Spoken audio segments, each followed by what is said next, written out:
Oke everyone, kita hari ini bakalan jumpa teman baru dari Bandung. Ketemu dengan Dodi. Dodi dia buat, kalau kalian udah pernah lihat di YouTube dia adalah seorang yang bujuk dunia. sehat ya. Ada. Gimana kabarnya? Sehat, alhamdulillah. Ente sehat.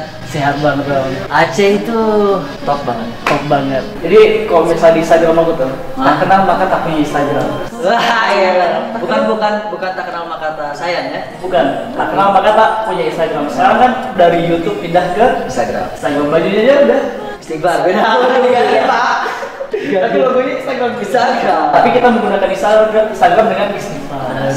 Boleh jelasin nggak dengan baju ini dan gimana kegiatannya di Instagram? Jadi gini, sebenarnya media sosial itu bisa jadi positif atau negatif. Sebagaimana kemudian sebilah pedang atau sebilah pisau. Wah siap. Iya nggak? Tajam gitu.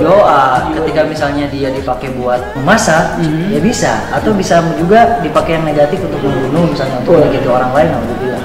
Sama, media sosial juga kita bisa gunakan dengan orang paham, dengan orang kemudian mengenal kita, maka insya Allah kita bisa menyebarkan kebaikan-kebaikan. Saya tuh sebenarnya cukup, kalau dari wajah sih 17 tahun. Wah siap pak. 17 tahun tapi udah punya Nah, diam dulu. Jadi gini, aku tuh memang termasuk yang, kalau kata orang-orang sih, kata orang itu wajahnya masih muda, tapi sebenarnya dari sisi umur gua udah berumur. Siapa? Berapa nih umuran itu? Kelahiran 86, berarti usianya sekarang udah 31. 31. Waduh, jauh pak. Iya. Tapi aku merasa lebih tua deh kayaknya. Itu makanya.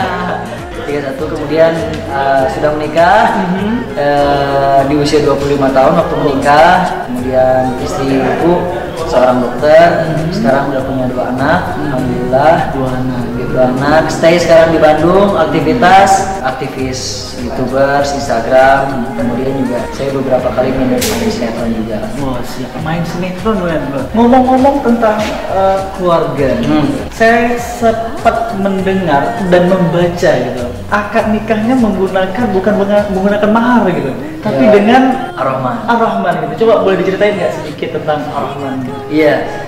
Karena by the way, ketika kita ngomongin masalah mahar, yang terframing di pikiran kita adalah, waduh maharnya mahal banget gitu ya. Gue siap. Itu tuh kalau di Aceh gitu minimal 10 mayang. Nah itu, satu mayangnya 1.300.000 ya? tuh Pak. 900. Oh, 1.900 dikali aja.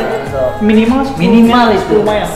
Bahkan kalau misalnya anaknya itu lulusan dokter, beda lagi. Wah, kalau misalnya dokter itu 30 mayang. Waduh, kali aja Pak. Untuk berarti saya untuk dong.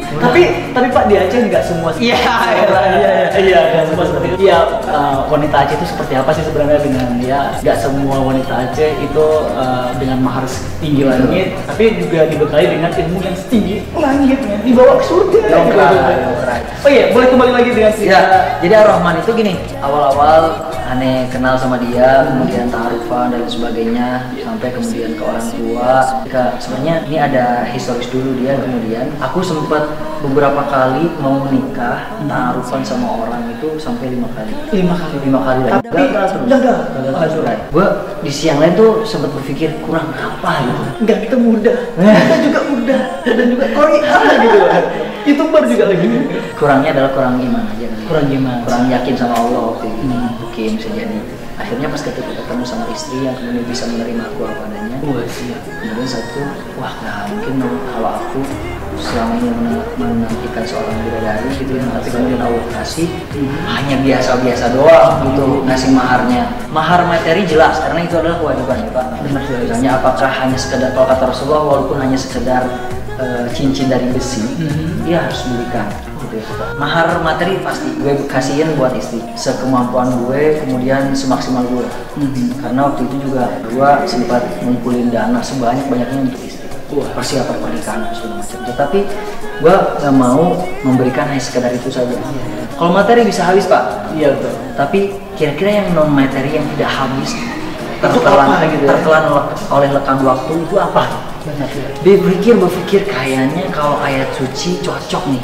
ayatnya ya udah suci. Oh, ayatnya aja udah suci gitu ya. Apalagi niatnya, niatnya apalagi. Kemudian kira-kira surat apa yang cocok gitu ya?